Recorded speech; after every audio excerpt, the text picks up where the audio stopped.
नमस्कार दोस्तों, कैसे हैं आप लोग। आशा करते हैं आप लोग अच्छे होंगे, स्वस्थ होंगे और मस्त होंगे। तो जैसा कि फ्रेंड्स, आज है आपका 19 जुलाई और 19 जुलाई को आपका फोर्थ शिफ्ट का, ठीक है, फोर्थ शिफ्ट का आपका एसएससी सीजीएल का जो एग्ज़ाम है आपका समाप्त हो गया है। तो फोर्थ शिफ्ट में आपके क्या क्या जीके जीएस के प्रश्न पूछे गए थे, उन सभी प्रश्नों को देखेंगे विथ एक्स्ट्रा फैक्ट के साथ, ठीक है। तो वीडियो आज का थोड़ा सा लंबा होने वाला है क्योंकि आज नए कुछ टॉपिक भी देखने को मिले हैं, तो उनसे संबंधित भी प्रश्न हम लोग करने वाले हैं, ठीक है। तो देखिए, आज का जो पहला जो प्रश्न है, उससे पहले इसका जो पीडीएफ आपको कहाँ मिलेगा, तो टेलीग्राम चैनल पे मिल जाएगा, लिंक डिस्क्रिप्शन में दिया गया है, तो आप लोग जाकर वहाँ से ज्वाइन हो जाइएगा, ठीक है। तो देखिए, पहला जो प्रश्न पूछा गया है कि किसने किंग्सफोर्ड क्रांतिकारी, ठीक है, किंग्सफोर्ड हत्याकांड में पावरफुल चाकी की क्या मदद की थी, ठीक है। तो इसका जो राइट आंसर दोस्तों आपका हो जाएगा वो आपका खुदीराम बोस हो जाएगा, ठीक है। खुदीराम बोस इसका राइट आंसर हो जाएगा। जो लोग एक्स्ट्रा फैक्ट सुनना चाहते हैं वो ध्यान से सुनिएगा, जो लोग नहीं सुनना चाहते हैं वीडियो को आगे बढ़ा लीजिएगा, ठीक है। देखिए, जो आपका किंग्सफोर्ड जो हत्याकांड था वो दोस्तों आपका बता दें कि किंग्सफोर्ड आपका कलकत्ता का चीफ प्रेसिडेंसी मजिस्ट्रेट था, ठीक है। क्या था? चीफ प्रेसिडेंसी मजिस्ट्रेट था। ये दोस्तों आपका जितने भी क्रांतिकारी लोग थे उसको अपमानित करने और उन्हें दंड देने के लिए दोस्तों आपका क्या था, बहुत ही बदनाम था, ठीक है। तो क्या हुआ था, ये तो आपका था कोलकाता का मजिस्ट्रेट, लेकिन इसकी सुरक्षा को देखते हुए इसे आपका ब्रिटिश सरकार ने आपका कहाँ भेज दिया था, तो मुजफ्फरपुर भेज दिया था, ठीक है।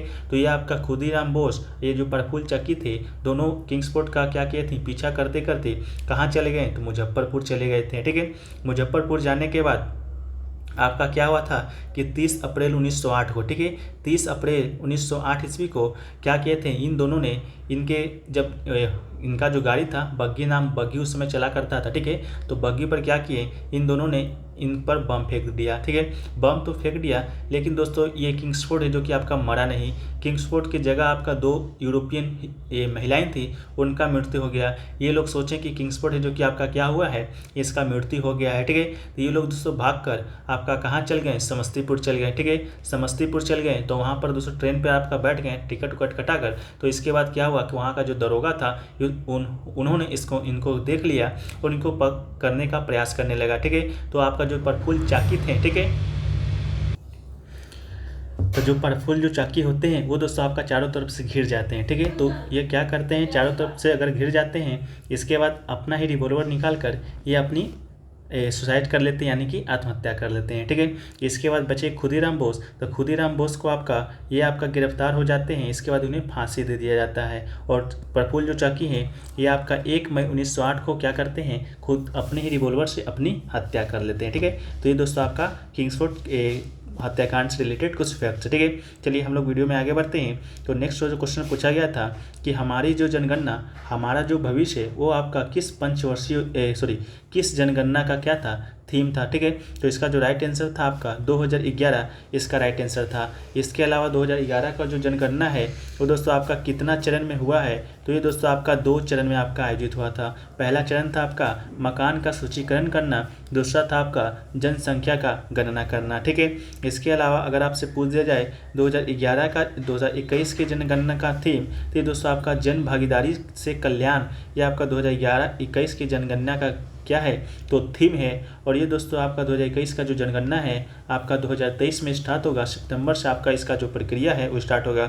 नेक्स्ट है कि 2011 का जनगणना अगर आपसे पूछ दिया जाए कितने भाषा में आयोजित हुआ था, तो ये दोस्तों आपका 16 भाषा में आयोजित हुआ था। क्योंकि 2011 से संबंधित जो प्रश्न है आपका सब खत्म हो चुका है, सब प्रश्न आपका अब इजी पूछा जा रहा था, लेकिन अब इस प्रकार के ही प्रश्न आपसे क्या करेंगे, पूछे जाएंगे, ठीक है। तो चलिए हम लोग वीडियो में आगे बढ़ते हैं। इससे पहले दोस्तों आपको बता दें दोस्तों, बहुत सारे स्टूडेंट के मन में सवाल था कि सर फ्री पीडीएफ और पेड पीडीएफ में अंतर क्या है, ठीक है। तो हम लोग थोड़ा सा समय लेकर फ्री पीडीएफ के बारे में और पेड पीडीएफ के बारे में जान लेते हैं। जो पीडीएफ है फ्रेंड्स, वो आपका टेलीग्राम के पब्लिक ग्रुप पे दिया जाता है, जो कि फ्री ऑफ कॉस्ट है। और प्रत्येक दिन दोस्तों 1 दिन का पीडीएफ दिया जाता है। लेकिन वहीं पर आप पेड पीडीएफ अगर आप लेते हैं, ग्रुप में ज्वाइन होते हैं, जिसका शुल्क है मात्र 20 रुपये है, तो इसमें दोस्तों आपका प्रत्येक दिन करके नहीं, एक कंबाइंड पीडीएफ आपको दिया जाता है। यानी कि 14 से लेकर 19 तक का एग्जाम हुआ है तो यही पीडीएफ आपको सेंड किया जाता है अपडेट करके, लेकिन यहाँ सिर्फ आपका 19 तारीख का PDF सेंड किया जाएगा। फ्री PDF में आपका जितना प्रश्न आपकी वीडियो बनाते समय मिलते हैं उस समय आपको वही प्रश्न आपको दे दिए जाते हैं, लेकिन अगर पेड PDF लेते हैं तो प्रश्न आपका अप टू डेट होते रहता है। जैसे जैसे प्रश्न मिलते हैं वैसे वैसे आपका जो प्रश्नों का संख्या PDF में आपका बढ़ते जाता है। ठीक है, ये PDF आपका आने में कभी कभी लेट भी हो सकता है, लेकिन पेड PDF आपको निर्धारित समय पर ही देखने को मिलेगा। अगर इससे आप अगर पेड ग्रुप से जुड़ना चाहते हैं तो डिस्क्रिप्शन में व्हाट्सएप नंबर दिया गया होगा, नहीं तो आपको सामने दिख भी रहा होगा, यहाँ से भी आप लोग जाकर ज्वाइन हो सकते हैं। ठीक है, तो ये छोटा सा अपडेट था। ठीक है, चलिए हम लोग वीडियो में आगे बढ़ते हैं फ्रेंड्स। तो जो अगला जो आपका प्रश्न पूछा गया है कि मौलिक जो कर्तव्य है वो आपका किस समिति पर आपका क्या था, आधारित था। ठीक है, तो मौलिक कर्तव्य की बात करेंगे तो ये दोस्तों आपका स्वर्ण सिंह समिति की समिति पर आपका हमारे भारतीय संविधान में जोड़ा गया था, जो कि आपका हर शिफ्ट में आपका पूछा जाता है। ठीक है, प्रत्येक शिफ्ट में आपका मौलिक कर्तव्य से संबंधित जो प्रश्न है आपका पूछा जाता है। इसके अलावा संवैधानिक संशोधन हुआ था 42वां 1976 में, उसी के माध्यम से जोड़ा गया था। भाग 4A में जोड़ा गया था, अनुच्छेद 51A में जोड़ा गया था। वर्तमान में 11 मौलिक कर्तव्य है, लेकिन 1976 में जोड़ा गया था। उस समय 10 से 11वां मौलिक जो कर्तव्य है 2002 में जोड़ा गया था 66वां संविधान संशोधन के माध्यम से। ठीक है, इतना फैक्ट से आपको याद रखने की जरूरत नहीं, बार बार हम लोग इसको क्या करते हैं, दोहराते ही रहते हैं। ठीक है, नेक्स्ट क्वेश्चन देखिए पूछा गया था कि 16 से 19 जनवरी 2023 तक कौन सा टेनिस का टूर्नामेंट है जो कि खेला गया था। इसका जो राइट आंसर आपका हो जाएगा ऑस्ट्रेलियन ओपन हो जाएगा। ठीक है, ऑस्ट्रेलियन ओपन आपका 16 से 29 जनवरी तक आपका खेला गया था। कहाँ पर खेला गया था, तो मेलबर्न पार्क में खेला गया था। ठीक है, ये ग्रैंड स्लैम स्तर का क्या था, टेनिस टूर्नामेंट था। आपको मालूम होगा कि एक साल में 4 आपका ग्रैंड स्लैम होता है। वो चारों ग्रैंड स्लैम कौन कौन सा होता है उस पर भी हम लोग बात करेंगे। उससे पहले जो आपका ऑस्ट्रेलियन ओपन आपका हुआ था 2023 में, उसके विजेता और उप विजेताओं की बात कर लेते हैं, जो कि इसके अलावा ये जो ऑस्ट्रेलियन ओपन है आपका 111वां संस्करण था 2023 का। ठीक है, तो कैटेगरी की बात करते हैं तो पुरुष एकल वाला सबसे ज़्यादा पूछा जाता है, तो अभी बस उसी को देखेंगे। पुरुष एकल दोस्तों आपका जो जीता था पुरुष में, वो दोस्तों आपका एन जोकोविच जीता था, जो कि सर्बिया का था। ठीक है, अभी सिर्फ हम लोग विनर की बात करेंगे। जो लोगों को रनअप देखना है वीडियो को पॉज करके स्क्रीनशॉट ले लीजिएगा और देख लीजिएगा। महिला एकल की बात करेंगे तो एस संवलेका ने जीता था बेलारूस की। ठीक है, इसके अलावा पुरुष एकल की बात करेंगे तो जे कुबलर ने जीता था और आर हिजिकाता ने जीता था। इसके अलावा आपका महिला युगल की बात करेंगे तो बी क्रेजिकोवा और के सिनियाकोवा ने जीता था। ठीक है, इसके अलावा और भी हैं, रनअप है, उसको आप लोग देख लीजिएगा एक नज़र। ठीक है, देखिए अगला है आपका ग्रैंड स्लैम टूर्नामेंट के बारे में। जब हमने बताया था कि 4 आपका ग्रैंड स्लैम टूर्नामेंट होता है, तो पहला जो टूर्नामेंट होता है साल का वो आपका ऑस्ट्रेलियन ओपन ही होता है, जो कि जनवरी में खेला जाता है। मई के अंत में आपका फ्रेंच ओपन भी खेला जाता है, जो कि आपका हो चुका है। इसके अलावा जून के अंत में आपका विंबलडन भी खेला जाता है, ये भी आपका हो चुका है। अब आपका अगस्त में US ओपन खेला जाएगा। ठीक है, जो विंबलडन जो ओपन है दोस्तों आपका लंदन में खेला जाता है, ऑस्ट्रेलिया वाला ऑस्ट्रेलिया में खेला जाता है, US वाला कहाँ खेला जाता है, तो US में खेला जाएगा, और फ्रेंच वाला दोस्तों आपका फ्रेंच में खेला जाता है। विंबलडन जो टेनिस टूर्नामेंट है सबसे पुराना है, 1877 में स्थापित हुआ था। 1981 में आपका US ओपन हुआ था। इसके अलावा 1891 में फ्रेंच ओपन हुआ था। 1905 में आपका ऑस्ट्रेलियन ओपन हुआ था। ठीक है, तो इसका भी क्रम है जो कि आप लोग याद कर लीजिएगा। ठीक है, नेक्स्ट क्वेश्चन पूछा गया था पीसी जो महालनोबिस है वो कौन सी परियोजना से संबंधित है। तो भारत का जो दूसरी जो पंचवर्षीय योजना था वो दोस्तों आपका पीसी महालनोबिस मॉडल पर आधारित था। तो दूसरा आपका राइट आंसर पीसी महालनोबिस क्या हो जाएगा, दूसरी योजना हो जाएगा। दूसरी जो पंचवर्षीय योजना आपका 1956 से 1961 में आपका हुआ था। इस पंचवर्षीय योजना का उद्देश्य था आपका 4.5 की वृद्धि दर के साथ घरेलू औद्योगिकी उत्पादन पर जोर देना था। इसके अलावा पहली पंचवर्षीय योजना की बात करेंगे जो कि 1951 से 1956 तक चला था। यह आपका हेराल्ड डोमर मॉडल पर आधारित था, जिसके तहत कृषि उत्पादन में वृद्धि का लक्ष्य था। इसके अलावा पांचवी पंचवर्षीय योजना की बात करेंगे तो यह आपका रोजगार पर जोर दिया था, अब मुद्रास्फीति की जांच की थी और गरीबी उन्मूलन की बात की थी। चौथी पंचवर्षीय योजना की बात करेंगे तो भारत में कृषि उत्पादन बढ़ाने और हरित क्रांति लाने का जो लक्ष्य रखा गया था वो आपका चौथी पंचवर्षीय योजना में ही रखा गया था। नेक्स्ट क्वेश्चन देखिए पूछा गया था उपराष्ट्रपति को शपथ है जो कि कौन दिलाता है। तो ये दोस्तों आपका भारत का जो राष्ट्रपति होता है वही आपका उपराष्ट्रपति को शपथ दिलाता है। तो इसका राइट आंसर हो जाएगा भारतीय संविधान का जो अनुच्छेद 69 है उसके अनुसार ही उपराष्ट्रपति भारत के राष्ट्रपति के द्वारा पद और गोपनीयता की शपथ लेता है। अब बात कर लेते हैं कि भारत के राष्ट्रपति को आपका शपथ कौन दिलाता है, तो चीफ जस्टिस। ठीक है, जो भारत के मुख्य न्यायाधीश होंगे वही दोस्तों आपका भारत के राष्ट्रपति को शपथ दिलाएंगे। ठीक है, अगर चीफ जस्टिस भी आपका नहीं होता है उस समय तो भारत के जो वरिष्ठतम न्यायाधीश होंगे, ठीक है, वरिष्ठतम न्यायाधीश होंगे वो दोस्तों आपका भारत के राष्ट्रपति को शपथ दिलाएंगे। इसके अलावा प्रधानमंत्री को शपथ कौन दिलाता है, तो आपको भारत के राष्ट्रपति ही दिलाते हैं। प्रधानमंत्री को, उसके केंद्रीय मंत्रिमंडल को, सभी को शपथ आपका कौन दिलाता है, तो राष्ट्रपति ही दिलाता है। इस बात को याद रखिएगा। ठीक है, इसके अलावा अगला है कि आपका ये राज्यों के मुख्यमंत्री को शपथ कौन दिलाता है, तो ये दोस्तों आपका राज्यपाल दिलाता है। राज्यपाली को शपथ कौन दिलाता है, तो आपका राज्य के जो मुख्य न्यायाधीश होते हैं वो शपथ दिलाते हैं, ठीक है। इन सबको भी याद रखिएगा। नेक्स्ट क्वेश्चन पूछा गया था कि पहला शीतकालीन जो ओलंपिक है आपका किस वर्ष हुआ था, तो जो लोग आपका थर्ड शिफ्ट का एनालिसिस देखे होंगे उसमें हमने आपको बताया था कि शीतकालीन जो ओलंपिक है पहला वो कब हुआ था, ठीक है। क्योंकि ओलंपिक वाला जो खेल हुआ था पूछा गया था कि कितने सालों में होता है, उसी के एक्स्ट्रा फैक्ट्स में बताया था। हालांकि आप लोग फोर्थ शिफ्ट का स्टूडेंट होंगे, थर्ड शिफ्ट का एनालिसिस नहीं देखे होंगे, ठीक है। थोड़ा सा लेट हो गया था आने में। तो पहला जो शीतकालीन ओलंपिक है वो दोस्तों आपका 1924 में खेला गया था। तो राइट आंसर दोस्तों आपका क्या हो जाएगा, 1924 हो जाएगा, ठीक है। पहला शीतकालीन ओलंपिक वर्ष 1924 में खेला कहाँ गया था, तो फ्रांस के सेमोनिक्स में आयोजित हुआ था, ठीक है। ये आपका प्रत्येक 4 वर्ष में आयोजित होता है, शीतकालीन भी होता है, इसके अलावा ग्रीष्मकालीन भी होता है, ठीक है। दोनों ओलंपिक 4 वर्षों में ही आयोजित होता है। इसके अलावा जो शीतकालीन ओलंपिक था 2022 का, वो दोस्तों आपका कहाँ हुआ था, तो बीजिंग चीन में आपका आयोजित हुआ है। इसको भी याद रखिएगा, 4 फरवरी से 20 फरवरी तक। इसके अलावा भारत ने शीतकालीन ओलंपिक में पहली बार भाग कब लिया था, तो ये आपका 1964 में लिया था। इसको भी आप लोग याद रखिएगा। नेक्स्ट क्वेश्चन पूछा गया था यू श्रीनिवासन का संबंध है जो कि किस वाद्य यंत्र से है। ऑप्शन में आपका मेडोलिन दिया गया था, जो कि बिल्कुल 100% राइट आंसर था। यू श्रीनिवासन का जो पूरा नाम है उपलापू श्रीनिवासन है, जो कि कर्नाटक संगीत के एक भारतीय मेडोलिन वादक है और संगीतकार है। क्योंकि ये प्रतिभाशाली बालक थे, इसलिए उन्हें कभी कभी शास्त्रीय भारतीय संगीत का मोजार्ट भी कहा जाता था, ठीक है। अब हम लोग कुछ वाद्ययंत्र कलाकार के नाम देख लेते हैं, जो कि यहाँ से आपका 1 से 2 प्रश्न आपका हर शिफ्ट में देखने को मिलेगा, ठीक है। तो थोड़ा सा ध्यानपूर्वक आप लोग इसको सुनिएगा, जिनको नहीं सुनना है वीडियो को आगे बढ़ा लीजिएगा, ठीक है। तो देखिए पहला जो वाद्य यंत्र है वो दोस्तों आपका है संतूर का, ठीक है। जो संतूर वाद्य यंत्र है उससे संबंधित कलाकार हैं तो पंडित शिव कुमार शर्मा जी हैं और भजन सुपारी हैं। इन दोनों को ही याद रखिएगा, ज़्यादा याद रखने की जरूरत नहीं है। नेक्स्ट है आपका बांसुरी से, बांसुरी जो बजाते हैं वो आपका हरिप्रसाद चौरसिया जी बजाते हैं और पन्नालाल घोष जी बजाते हैं, इसको याद रखिएगा।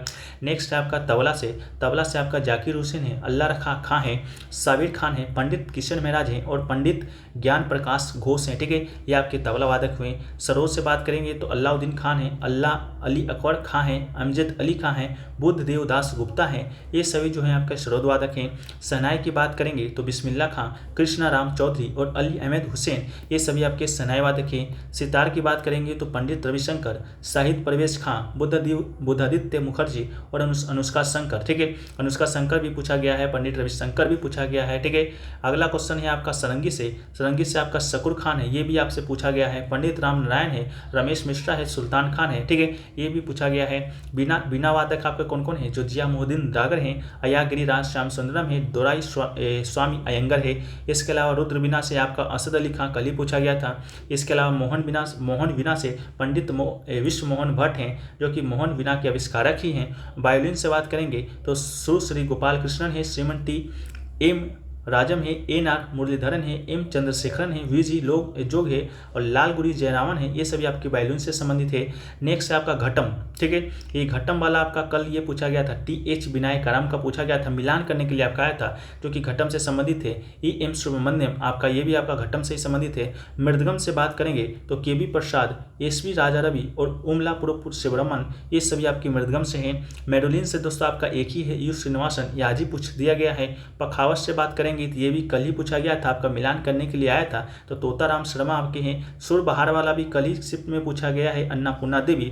इसके अलावा गिटार की बात करेंगे तो ब्रजभूषण कावड़ा, ठीक है, ये गिटार से संबंधित है। गायक कर्नाटक संगीत से बात करेंगे तो Radha Krishna, S Srinivasan Iyer, M S Subbulakshmi, M Bala Murali Krishnan, D K Pattammal, Ramanuja Iyengar, Ariyakudi S पीना कामनी, ये सभी आपके कर्नाटक संगीत से संबंधित है। हिंदुस्तानी संगीत की बात करेंगे तो कुमार गंधर्व, मल्लिकार्जुन मंसूर, भीमा रायप्पा, भीमसेन जोशी, ये आपका आज के फर्स्ट में पूछा गया है कौन से संगीत से है। पंडित जसराज, गंगूबाई हंगल, किशोरी ओमोनाकर, बड़े गुलामी अली खान, रहीम फहीमुद्दीन डागर और चन्नूलाल मिश्रा। इसके अलावा रामाकांत गुंडेचा, उमाकांत गुंडेचा, राजन और साजन मिश्रा, ये सभी आपके हिंदुस्तानी संगीत से संबंधित है, ठीक है। तो एक बार आप लोग भी वीडियो को पॉज करके इसको देख लीजिएगा। बाकी इसका PDF हम टेलीग्राम पे भिजवाने का प्रयास करेंगे। एक नज़र एग्जाम में सेंटर जाने से पहले यहाँ इसमें से पढ़ लीजिएगा, ये बहुत मेहनत से खोजा गया है, बनाया गया है, ठीक है। तो इसमें से आपका 1 से 2 प्रश्न आप पक्का क्लियर करके आइएगा अगर इसको पढ़ लेते हैं। ठीक है, कितना प्रश्न पूछा गया हमने आपको बता दिया है, बाकी आप लोग का पढ़ना है तो पढ़िए, नहीं तो मत पढ़िए। नेक्स्ट क्वेश्चन पूछा गया था वज्जी जनपद की राजधानी क्या है, तो इसका जो राजधानी आपका क्या हो जाएगा, वैशाली हो जाएगा। ठीक है, इसकी राजधानी वैशाली है। वर्तमान में स्थित कहाँ है, तो बिहार में स्थित है। इसके अलावा भारत में, प्राचीन भारत में 16 महाजनपद हुआ था, क्या आपको मालूम था 16 महाजनपद, तो उसकी राजधानी को भी एक नज़र हम लोग देख लेते हैं। आपको पहले ही बताए थे कि आज कुछ नए टॉपिक्स मिले हैं तो उनसे संबंधित भी प्रश्न है जो कि करना है। ठीक है, तो 16 महाजनपद हुए। जो पहला जनपद हुआ आपका मत्स्य हुआ, जो कि आपका इसकी राजधानी की बात करेंगे तो विराटनगरी। कंबोज की बात करेंगे हम लोग तो राजपूत इसकी राजधानी थी। इसके अलावा अगला है अस्मक, जिसकी राजधानी आपका पाटन थी, पाटन, ठीक है, पटना नहीं था। अंक की राजधानी आपका चंपा थी। वत्स की राजधानी आपका कौशाम्बी है। इसके अलावा काशी की राजधानी की बात करेंगे तो बनारस हो जाएगा। अवंती की बात करेंगे तो 2 भाग में विभाजित था। उत्तर का आपका उज्जैन हो जाएगा, दक्षिण का आपका महिष्मती हो जाएगा। कौशल की राजधानी श्रावस्ती थी। शूरसेन की राजधानी मथुरा थी। इसके अलावा मगध की राजधानी गिरिवर्ष थी। ठीक है, गिरिवर्ष था, राजगीर था, पाटलिपुत्र था, तीनों आपके ऑप्शन में से कोई एक होगा। चेदी की राजधानी सुक्तिमती थी। पांचाल की बात करेंगे तो उत्तरी पंचाल की राजधानी अहिछत्र और दक्षिणी पंचाल की कंपिल्य। मल्ल की राजधानी कुशीनगर। कुरु का इंद्रप्रस्थ था। इसके अलावा गंधार का तक्षशिला था। ठीक है, तो ये सभी राजधानी को भी आप लोग एक नज़र देख लीजिएगा, क्योंकि आज वज्जी आया है तो कल होकर आपका मत्स्य भी आ सकता है, कंबोज भी आ सकता है, कुछ भी आ सकता है, तो आप लोग तैयार रहिएगा। नेक्स्ट क्वेश्चन पूछा गया कि लंदन में इंडियन हाउस की जो स्थापना है वो आपका किसने किया था, तो इंडियन हाउस का जो स्थापना है आपका श्यामजी कृष्ण वर्मा ने किया था। ठीक है, लेकिन क्वेश्चन का लैंग्वेज आपका पूछा गया था इंडियन हाउस का स्थापना कहाँ पर हुआ था, तो ये आपका राइट आंसर लंदन था। लंदन में इंडियन हाउस की स्थापना क्रांतिकारी सेनानी पत्रकार वकील श्यामजी कृष्ण वर्मा ने किया था। इंडिया जो हाउस था एक छात्रावास था जो कि किराए पर घरों को ढूंढने के समय नस्लवाद का सामना करने वाले छात्रों को आवास प्रदान करने के लिए स्थापित किया गया था। नेक्स्ट क्वेश्चन पूछा गया था HCL, ठीक है, हिंदुस्तान कॉपर लिमिटेड की स्थापना किस वर्ष हुआ था।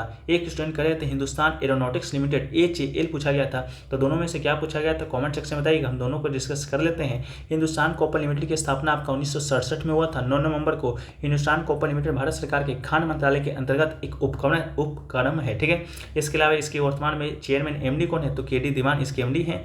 इसके अलावा हिंदुस्तान एरोनॉटिक्स लिमिटेड की बात करेंगे तो 23 दिसंबर 1940 को इसकी स्थापना हुआ था। ये एक भारतीय राज्य के स्वामित्व वाली एरोस्पेस सुरक्षा कंपनी है जिसका मुख्यालय बेंगलुरु है, भारत में स्थित है। इसे भारतीय रक्षा मंत्रालय के द्वारा नियंत्रित किया जाता है।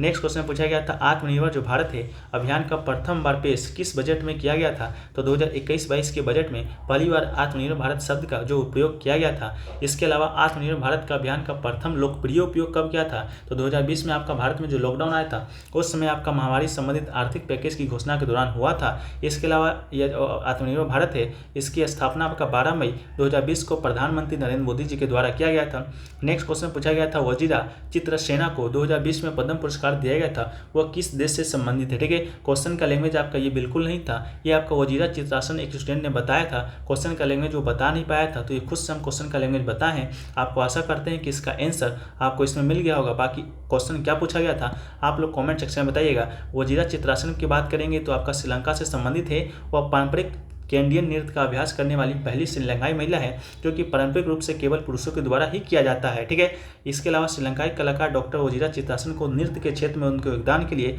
चौथे सर्वोच्च नागरिक सम्मान पद्म श्री पुरस्कार से सम्मानित किया गया था 2020 में। ठीक है, इनके अलावा एक और श्रीलंकाई थे जो कि दिवंगत प्रोफेसर इंद्र दसनायके थे, इनको भी 2020 में पद्मश्री का अवार्ड दिया गया था। तो वजीरा चित्रासन से आपका क्या प्रश्न आया था आप लोग कमेंट सेक्शन में बता दीजिएगा। हमें जो मिला उसके थ्रू जो भी क्वेश्चन बन सकते थे वो हमने बनाने का आपको प्रयास किया है। ठीक है, बाकी और भी क्वेश्चन मिलेंगे उसको कमेंट सेक्शन में बता देंगे, ताकि जो लोग एग्जाम देकर आ रहे हैं वो डिस्कस भी कर लीजिएगा कमेंट सेक्शन में कौन कौन से जो प्रश्न आपको देखने को है जो कि मिले थे। ठीक है, इसके अलावा इसका जो PDF है टेलीग्राम पे तो मिल ही जाएगा, लेकिन पेड PDF ग्रुप में जुड़ना चाहते हैं, अतिरिक्त लाभ लेना चाहते हैं तो डिस्क्रिप्शन व्हाट्सएप नंबर पे संपर्क कीजिएगा, और भी जानकारी आपको वहाँ पर मिल जाएगी। बाकी अभी के लिए विदा लेते हैं, जब तक के लिए जय हिंद जय भारत। टेलीग्राम चैनल को ज्वाइन जरूर कर लीजिएगा, वीडियो को लाइक कर दीजिएगा, चैनल को सब्सक्राइब भी कर दीजिएगा, नोटिफिकेशन बेल को ऑल पे क्लिक भी कर दीजिएगा। ठीक है फ्रेंड्स, मिलते हैं नेक्स्ट वीडियो में, जब तक के लिए जय हिंद जय भारत।